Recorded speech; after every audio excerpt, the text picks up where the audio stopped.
unboxing case bingkisan fresh dari Partai VDI Perjuangan. Kita buka ya. Bismillahirrahmanirrahim. Ya ampun. Oh, dari siapa ini? Wanita terkuat di dunia yang tinggal satu-satunya.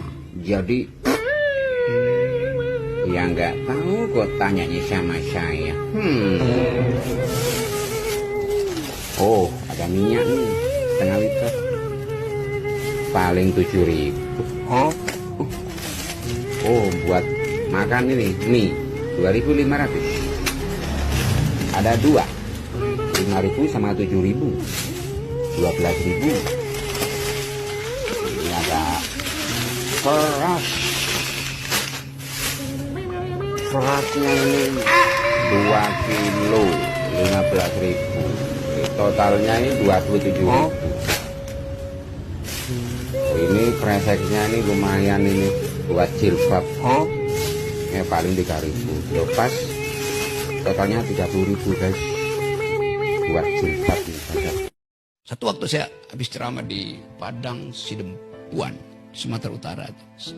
Seorang ibu datang ke saya tuh. Pak Rocky, saya nggak setuju dengan prinsip Pak Rocky tadi, yaitu jangan ambil amplop. Kenapa ibu?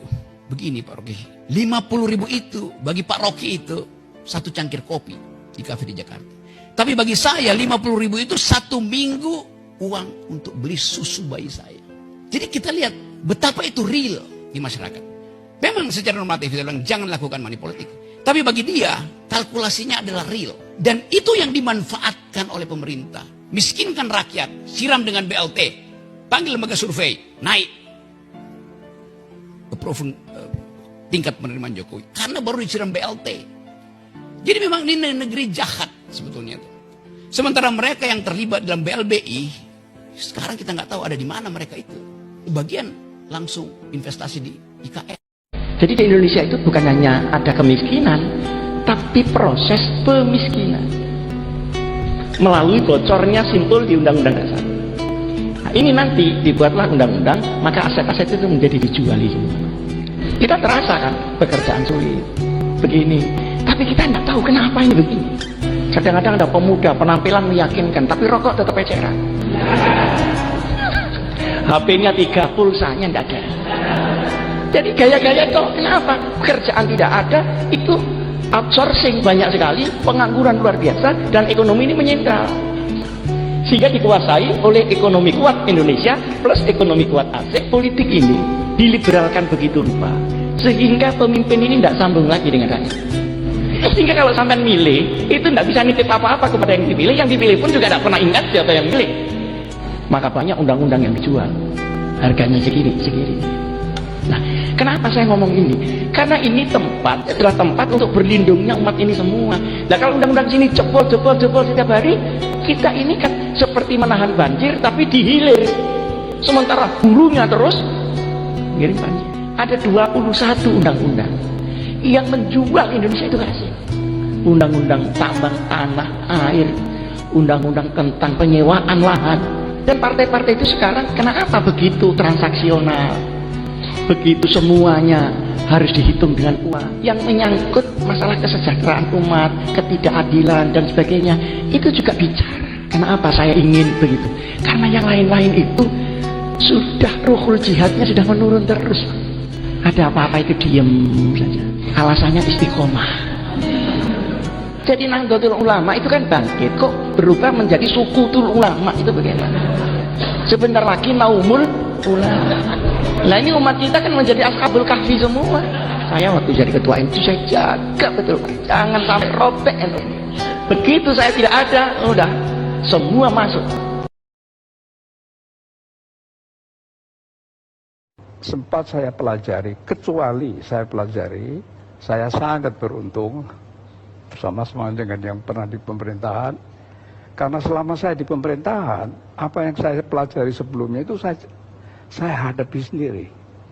Saya hadapi sendiri bahwa Indonesia itu memang direkayasa, memang diengineer oleh kekuatan asing untuk menjadi terpuruk, untuk menjadi bangsa. Saya mengatakan bangsa Indonesia ini sedang dilanda korupsi, dan tuan-tuan yang terhormat dari seluruh dunia ini mendukung para koruptor Indonesia untuk menghabisi kekayaan alam kita. Is that reasonable? Dan kalau tuan-tuan bersikap demikian, apakah tidak bisa dipahami bahwa Indonesia lebih menjurus ke kiri ideologinya? Saya mengalami, tetapi saya sekaligus heran. Semua dirjen yang menunjang, yang ikut di dalam rapat-rapat, ini kan pernah semuanya rata-rata bersekolah di sekolah perguruan tinggi. Apakah mereka tidak pernah berdebat sangat keras? Mengapa menghadapi orang-orang asing? Di sini kok begitu lunak? Maka terjadilah menurut saya yang oleh Bung Karno ditakuti setengah mati. Dan itu apa yang terjadi? Begitu Quick menulis begini, begitu dia duduk di ruangannya setelah memimpin rapat, telepon di mejanya, waktu itu belum musim handphone soalnya kan, telepon di meja berdiri, dan begitu diangkat, Kepala Perwakilan Bank Dunia, Kepala Perwakilan IMF, memaki-maki Menteri Ekuin kita, Menteri Koordinator Ekonomi, Keuangan, dan Industri kita, karena dianggap tidak patuh pada LOA. Saat itu Quick ingat, selama rapat berlangsung, Sri Mulyani sibuk dengan handphonenya yang diduga kuat membuat laporan kepada bosnya, IMF dan Bank Dunia, dan itulah sebabnya Quick ditelepon oleh Kepala Perwakilan Bank Dunia dan IMF. Ini bagaimana kita bisa melihat bahwa sejak awal Sri Mulyani memang jadi anteknya, kalau istilah Quick ya, menjadi agen IMF, kepentingan asing IMF dan Bank Dunia yang ditaruh di Indonesia, dan itu masih seperti sekarang. Jadi tidak heran kalau dia sangat gigih dan getol untuk mengalokasikan anggaran kita yang ratusan triliun sampai 800 triliun lebih hanya untuk membayar cicilan pokok dan bunga utang yang dia buat dalam jumlah sangat besar dengan